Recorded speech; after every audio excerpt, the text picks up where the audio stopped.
The same should apply to all educational institutions. Schools should own their own facilities, but an immoral and unjustifiable deal was recently signed with a Canadian company to install and own facilities in 30 schools. Listen, no company would give away such a lucrative investment opportunity. Never, ever. It is unforgivable. Education is grossly underfunded and needs every dollar to remain in the system. But these parliamentarians find ways to cripple learning. They are happy to sacrifice the futures of our children to provide profits for foreign investors.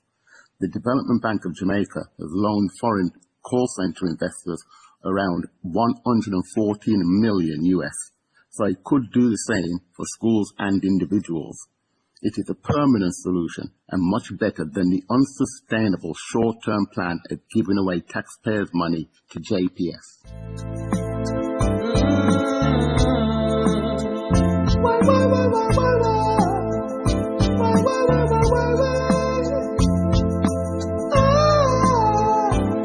The Russia-Ukraine conflict has resulted in a surge in energy prices, and the CEO of JPS said that this could jeopardize supplies in the long term and suggested that companies should invest in alternatives.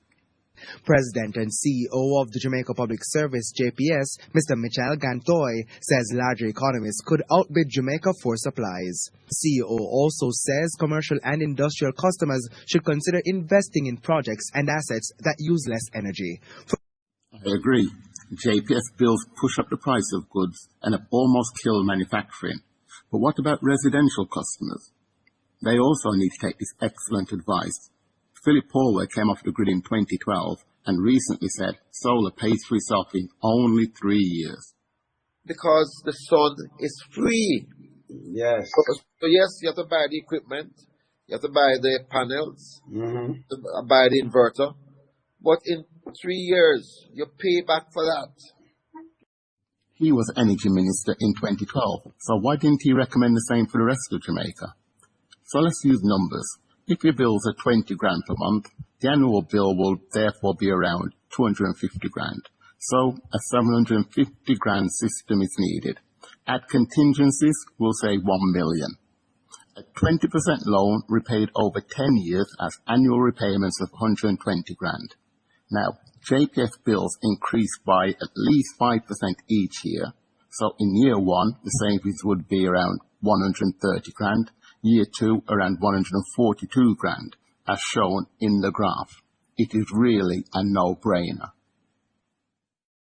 It would be extremely prudent money management for the government to create a lending facility.